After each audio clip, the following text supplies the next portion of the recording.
আপাতত সরকার বিরোধী আন্দোলন সংগ্রাম নয়, বরং দলীয় কার্যক্রমে ক্ষতিগ্রস্তদের প্রয়োজনীয় সহায়তা প্রদানের সিদ্ধান্ত নিয়েছে বিএনপি। এরই মধ্যে বিভাগ ভিত্তিক কমিটি করে সহায়তা কার্যক্রম তদারকি করা হচ্ছে।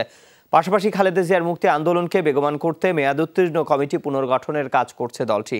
তবে কোনো দাবি আদায়ে এখনও চূড়ান্ত কোনো কর্মপরিকল্পনা নিতে পারেনি বিএনপি।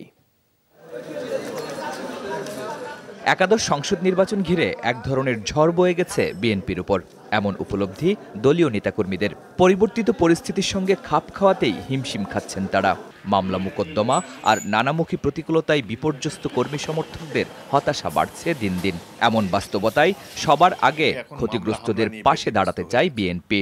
বিএনপির তৃণমূল পর্যায়ের কর্মী হোক কিংবা শীর্ষ পর্যায়ের নেতাই হোক, তাকে ক্রমাগত আদালতে হাজিরা দিতে হচ্ছে।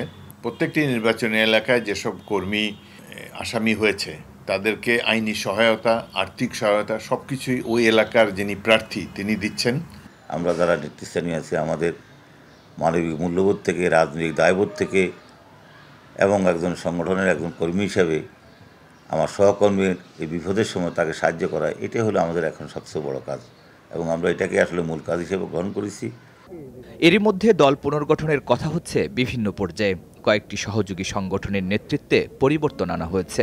নেতারা জানান, ভোটে ফল বিপর্যয়ের কারণে নয়, রুটিন কাজের অংশ হিসেবে দলকে ঢেলে সাজানো হচ্ছে। অ্যাকচুয়ালি পুনর্গঠন প্রক্রিয়াটা কিন্তু দলের একটা কিন্তু চলমান প্রক্রিয়া।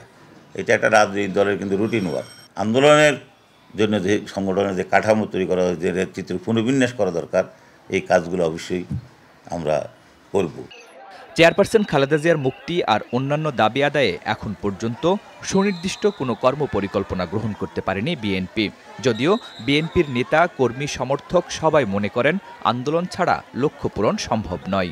ছাত্রদল, যুবদল এদেরকে পুনর্গঠন করতে হবে এবং তাদেরকে উজ্জীবিত করতে হবে, উদ্বুদ্ধ করতে হবে যাতে তারা রাজপথে নামে, এবং তাহলেই দল হিসাবে বিএনপি টিকে থাকবে, নেত্রীও জেল থেকে মুক্তি পাবেন, গণতন্ত্র মুক্তি পাবে।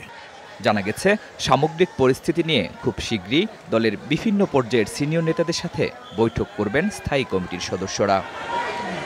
শরীফুল ইসলাম খান, যমুনা নিউজ, ঢাকা।